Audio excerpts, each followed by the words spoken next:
welcome back to my channel. And to this math tutorial, we will be solving irregular polygons.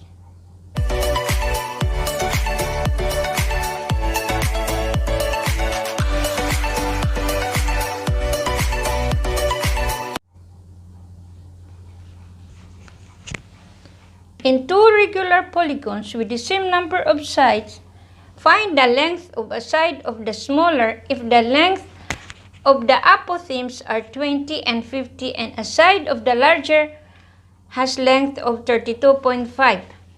So dito sa problem na to, polygons at saka apothemes. Ano nga ba yung polygons? Polygons is a geometric shape with 3 or more sides.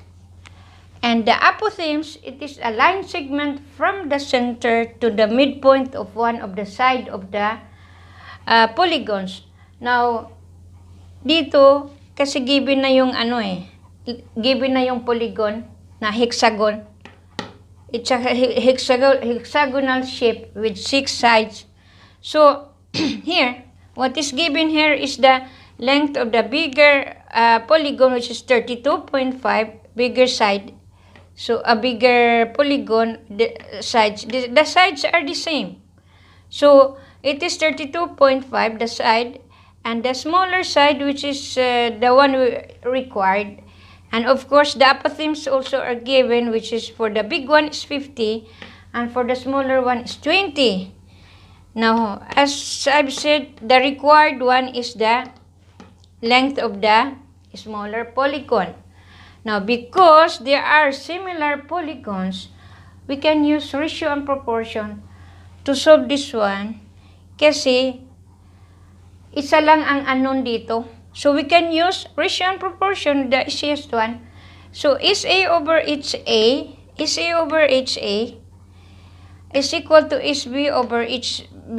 This is the apotheme A and the apotheme B. Now, substituting the values, the given values, for SA, which is equal to 32.5, and HA, which is equal to 50, is equal to SB, which is the unknown one, divided by the HB, which is equal to 20. Cross multiplication, SB therefore is equal to 13. Simple lang, di ba? Ang dali lang na kaya lang kailangan mo nga talaga intindihin ang question diyan. 'Yun ang pinaka-importante sa una. Bago ka mag-solve, intindihin mo muna ang problem.